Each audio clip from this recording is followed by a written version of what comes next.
All right, Oklahoma City, it's a great day. There's the moon today in the afternoon sky. Over here is the sun. Back to the moon.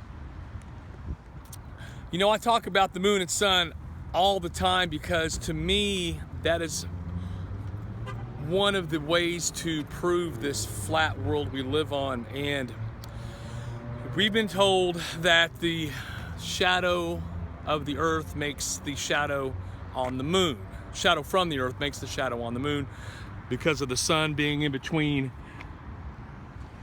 the moon, this earth, and that sun. So I mean, there's nothing in between these two at the moment. So the earth doesn't make that shadow. And there's also been another theory or something out there, what makes the shadow, which brings me to my other point about the Big Bang. Scientists are now, well, they've been for the last 10 years saying it may not be a Big Bang. I mean, they keep moving the goalpost is my point. So why is it that we believe that the earth is round if the scientists keep changing or keep moving the goalposts? And understand that's what science is about, right? The exploration of truth through experimentation and results that you get from those. You know, quantitative, qualitative, the whole spectrum. So why is it those theories, round world, explosion, shadow from the earth, makes that up there? Why is it those are solidified in people's minds as a truism? Well, it's because of the conditioning that we had growing up. The globes in the classrooms, NASA reaffirming everything that the government does. So that's why.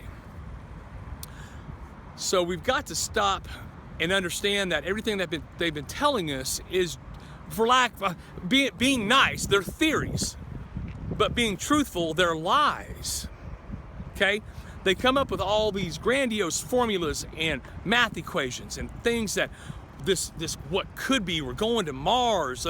Those stars up there are actually suns. Here's an experiment for you. I'll leave you with this.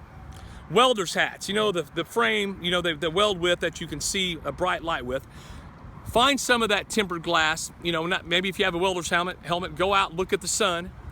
When you're looking at the sun, take a pen, a marker, and mark the top, bottom, and the left and right. So so you have like a cross in there. So that would be your circumference of the sun. Then on a full moon, go out with that same glass that you had, do it to the moon. And guess what? They're the same size.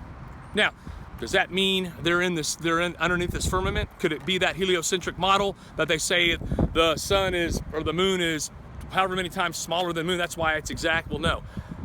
The fact is that's why we have lunar eclipses, solar eclipses, the whole 9 yards, because they are the same size. There's no discounting that. The moon gives off its own light. The moon gives off its own light. It gives off its own cool heat. Facts and facts. Okay? Have a good one.